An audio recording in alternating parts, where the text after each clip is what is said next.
Hello. It's Thursday, which is normally a new episode day, but we're taking our first ever 1 week, one episode break from the show because we/I need a little breather after our 1 year birthday celebration. So I hope you will permit me this. But because I would never ever leave you out in the cold, sort of bereft of stuff to enjoy, I want to introduce you to Multitude's coolest and newest show from my friend Adam Becker, who is an astrophysicist and a tech journalist, writing and thinking and talking about the future and all of the good and bad stuff that is coming our way. He's like the opposite of me, like in every possible way, basically. His new show, Dreaming Against the Machine, comes out next week, and we have a very special mini pre-episode thing for you that I have secured so that you're not bored for all of Thursday because TGS is not here. It's not a trailer. It's like a real proper introduction to the show, and I think you'll really enjoy it because Adam is excellent. Okay, have fun. See you back here next week for our regularly scheduled programming. Love you. Bye. I'm Adam Becker, and this is Dreaming Against the Machine. This is a podcast where I'm going to host conversations about science, society, and what a good future could look like. And why I'm doing that has to do with a book that I wrote about some of the worst people in the world. That book is called More Everything Forever. And it's about tech billionaires, the terrible ideas that they have for the future that they're trying to shove down our throats and why those ideas don't work, and the strange places that those, visions of the future come from. And I wrote that book basically because I have lived in the San Francisco Bay Area for too long and gone to too many parties where I heard too many people just sound off on absolutely crazy ideas about the future that at first seemed, crazy but harmless, but started creeping into our politics and our culture in ways that really freaked me out, especially because I knew that these ideas couldn't work because before I became an author and a journalist, I was a physicist. I did a PhD in physics and learned a lot about, the fundamental laws of the universe. And while physicists have a tendency to believe that they know everything, and I like to think that I know that I don't know everything, but it is true that physics will, tell you about some fundamental limits on what's possible in the world. And usually those limits are not the reasons why you can't do things. And if you run up against those limits, you've got a serious problem. And many, many of these ideas about, the glorious future of humanity in space with a godlike AI, they end up running against limits in science, and many of those limits are in physics. And that's the book that I wrote. But in writing that book, I realized a few things. The first thing was that talking about these people and spending all of my time thinking about these people was really, really draining for me. It was a difficult and at times exhausting, scary, infuriating, just really emotionally difficult experience. And I got through that, by talking with friends and spending a lot of time outside, looking at trees, a lot of time looking at trees. Actually, I ended up, while I was writing the book, going and looking at the tallest trees, the biggest trees, and the oldest trees in the world, all of which are here in California. But I realized that I needed to spend less time thinking about these people. In my heart, the title of the book wasn't More Everything Forever. It was These Fucking People.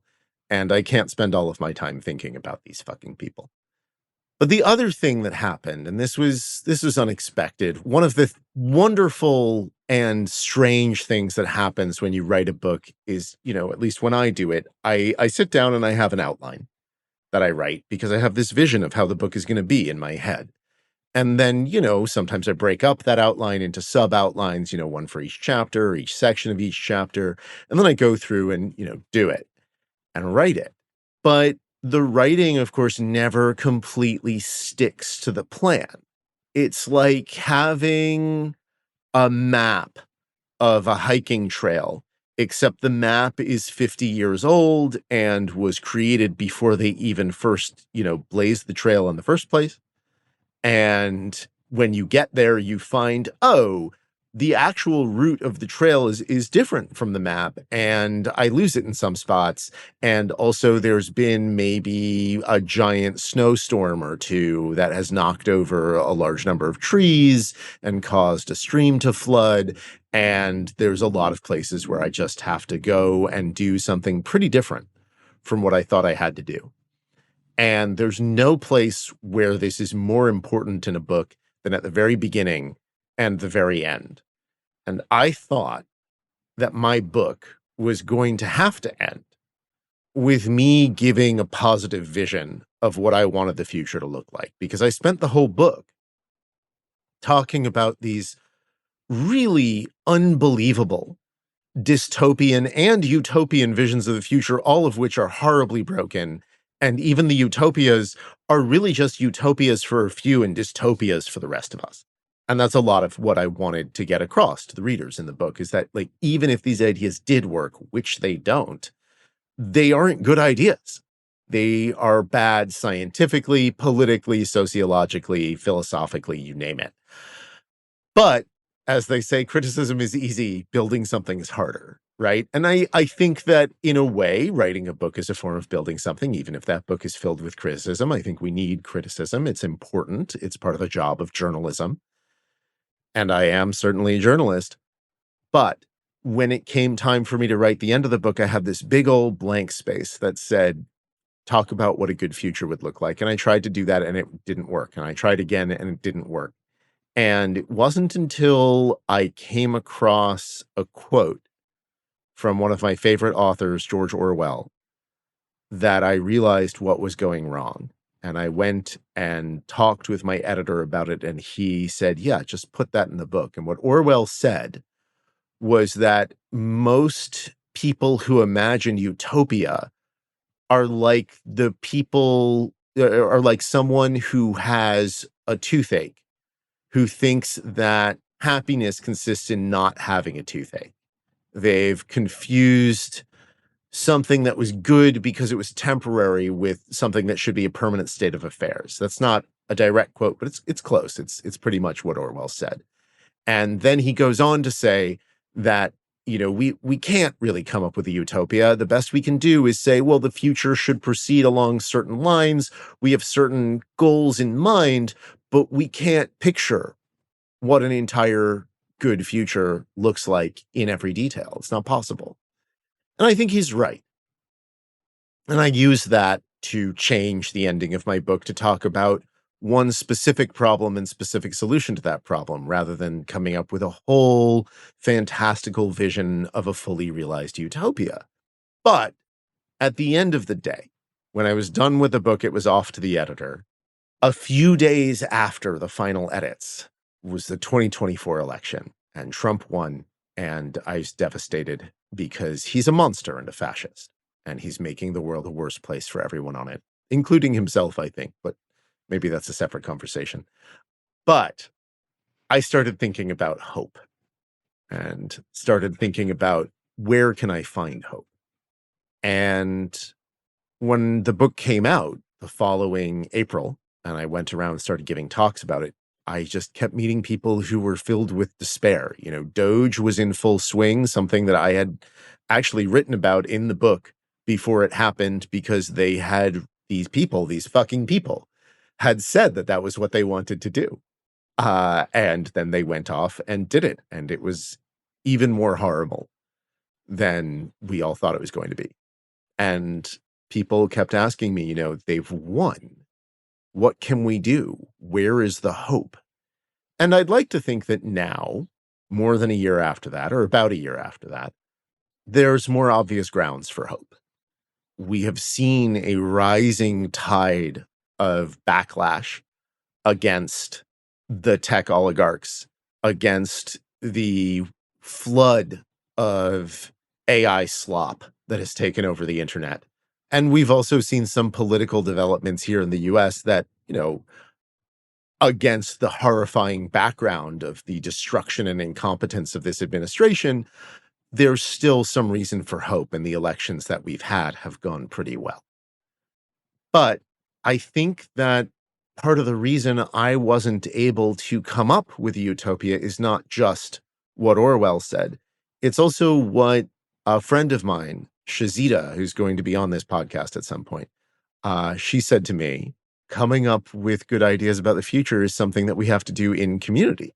And I realized that she was right, because what makes a future good? What makes a future good is it's a place where all of us can live. And so all of us have to build it together. And so it can't just be me sitting in a room imperially alone writing a book, because there is nothing in this world that is more isolating as a profession, I think, than writing a book, except maybe like Lighthouse Keeper or something like that. But it can't just be me up here alone coming up with what a future looks like. It has to be a conversation. It has to be a series of conversations with all sorts of people doing all sorts of things and thinking about things. Because one of the other things that I wrote about in the book, and that I really sort of came away with deeply after writing it, was that these fucking people believe that they know everything, that they are the smartest people who've ever lived. And I'm no longer sure I even understand the meaning of the word intelligence. I think that maybe, that's a word that definitely has a long history of racism and eugenics behind it. And I also think that maybe we use it in ways that don't make much sense.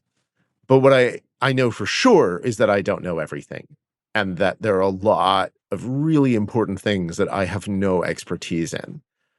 But one of the things I do think I'm pretty good at is having conversations with people and making the people I'm talking with feel comfortable, and finding interesting people and asking them interesting questions about what they think the world could look like.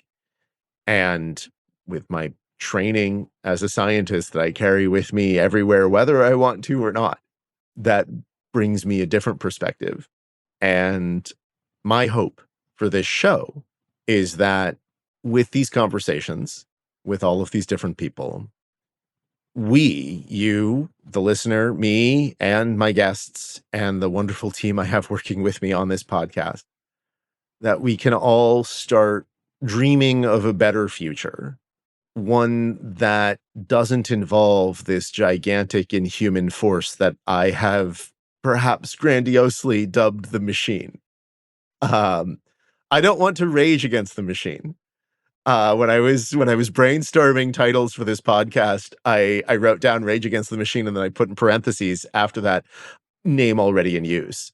But I don't want to rage against the machine, because I don't want to be angry. I want to be hopeful. I want to think of a better future. I think a better future is possible. And if you have read my work, if you've heard me talk on other podcasts, you probably know that I am a huge, completely sincere, cringingly sincere fan of Ursula K. Le Guin. And in one of her most famous pieces of work, a speech that she gave toward the end of her life, she said that we are going to need dreamers of a larger reality. And that is what I want to help make happen with this podcast. And I want you to do that with me here on Dreaming Against the Machine. And I look forward to seeing what we can dream of together.